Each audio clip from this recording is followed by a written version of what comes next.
So getting ahead financially, what does it take to get from paycheck to paycheck rung on that financial ladder to the stable rung? Like I said, I think there's a huge mentality difference. How much money does it really take to move from stressed out to serenity?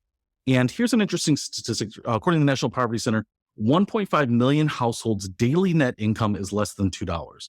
That means there are millions of households that at the end of the month, whether it's one person in the household working or two or whatever it is, they have less than $60 to show for all their effort.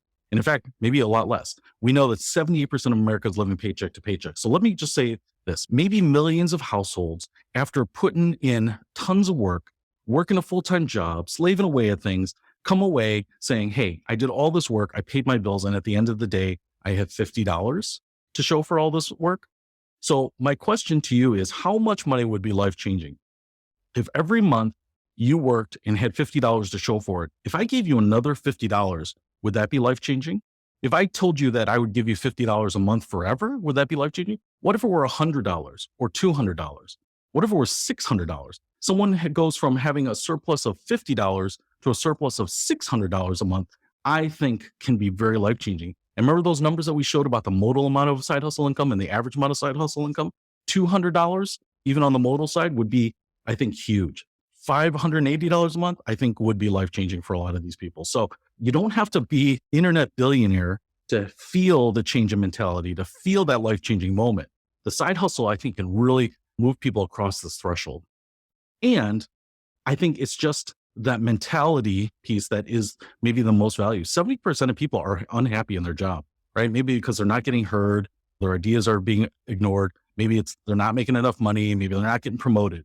But I tell you what, when you go out and you put in your own effort and you get rewarded for it, i.e. paid for it, you get to see exactly what your outputs create. And I think that can be really rewarding so that you don't feel bottled up. You don't feel confined. I think a lot of people are defined by their job, but there are a lot of people who are confined by their job too. They think that's the limit of their value. It's the limit of their earning potential. It's maybe the limit of their skill set.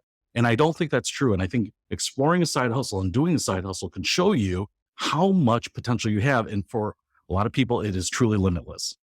And it's really not about the money. I think it's about having that creative outlet. 45% of people who side hustle say they would do it regardless of the money. And here's the warning. If you get later in life, for people who are retired, 76% of those people say they had regrets. Specifically, they didn't fulfill their ideal self. And my theory on that is that a lot of people just keep delaying, deferring things that they want to do in life, often because of the finances, saying, hey, I can't afford that now. I'll wait till I do it. I won't buy my dream car, my dream home. I won't go on that dream vacation. I won't spend time with a friend or meet up someone for dinner because I just don't have the finances right now. I think if we can start plugging the hole in that finances, the number of regrets will start to fall later in life. And the last piece, and really the big piece of this, and the thing I want to think about, is growing the pie. So when we look at our income and we slice it up and we say, hey, this is going to cable, this is going to food, and this is going to clothing. If we need more for school or tuition, the slices of pie in those other areas have to get smaller. And I think what a lot of people find is that over time, those pie slices start getting really thin. So instead of trying to be really creative of how we slice the pie, maybe we should just think about growing the pie. And what is our end game? For the people that are getting by, I think we are trying to get ahead, get them out of paycheck to paycheck, pay down the debt, help address job insecurity, or lower their financial stress. A lot of people have relationship and well-being problems. What is the number one reason for divorce in America? It's financial stress. So getting people from there to getting them ahead, I think means we're paying down debt, we're avoiding debt, or even the need to take out debt. We're maybe saving relationships. Maybe we start disrupting the debt counseling industry, the debt settlement, maybe bankruptcy. We can help people avoid all of those things.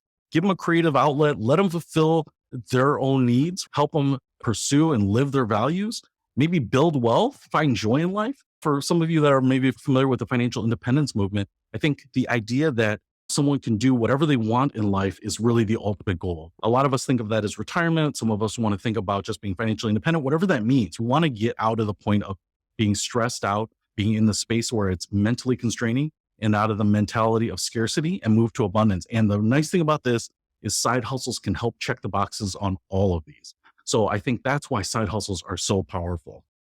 So side hustles, I think they're powerful. They help us achieve freedom. I hope some of the ideas that I provided here are something that you might be able to use, maybe just at a personal level. Maybe you want to pursue a side hustle. Maybe you're going to help people rethink their financial strategy with side hustle. So I hope it's really useful for you.